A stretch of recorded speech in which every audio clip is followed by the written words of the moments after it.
Okay, so we're in week 2 of your beginner at-home program. Now, if you haven't done week 1 already, I suggest you go back, learn week 1, and then move forward into week 2. Because today we're going to be adding 3 new exercises into your existing program. So the first one, we're going to take out that depth squat and we're going to add a step up. So you can use your steps at home, about a 6 to 10 inch height.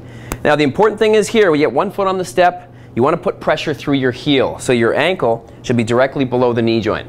Right? From there, posture tall, exhale, drive yourself up, and come back down. So you don't want to push off the ball of the foot because you're going to get all the stress onto the knee joint itself. 15 reps per side, and there you go. So if it's too easy for you, grab a couple light weights and do it that way. Now remember, after each exercise, we're still adding that 30 to 60 seconds of jumping jacks. We want to keep your heart rate up. Okay, so here's your second exercise that we're going to replace from week 1. So you're going to take out the quadruped extension and you're adding what's called a tripod.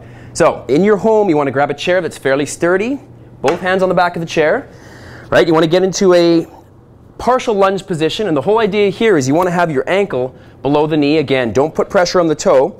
Drop yourself down slightly, exhale, and then drive that back leg up so you're parallel to the floor and your head is neutral. So again, down and up.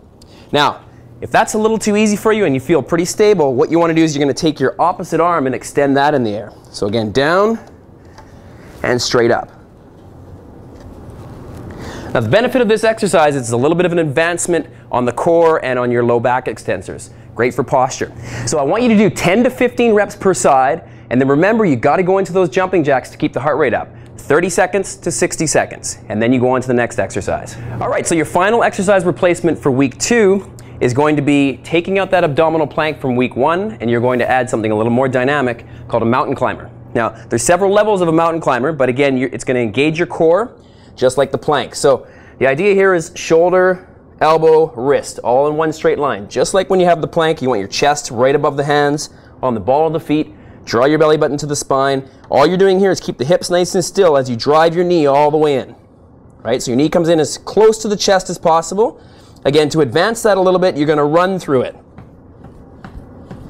So go at the pace that takes you a little bit out of your comfort zone. I would suggest 30 per side. If that's too easy, try to bring it up to 45 per side. And remember, the jumping jacks, 30 to 60 seconds before you get into your final exercise.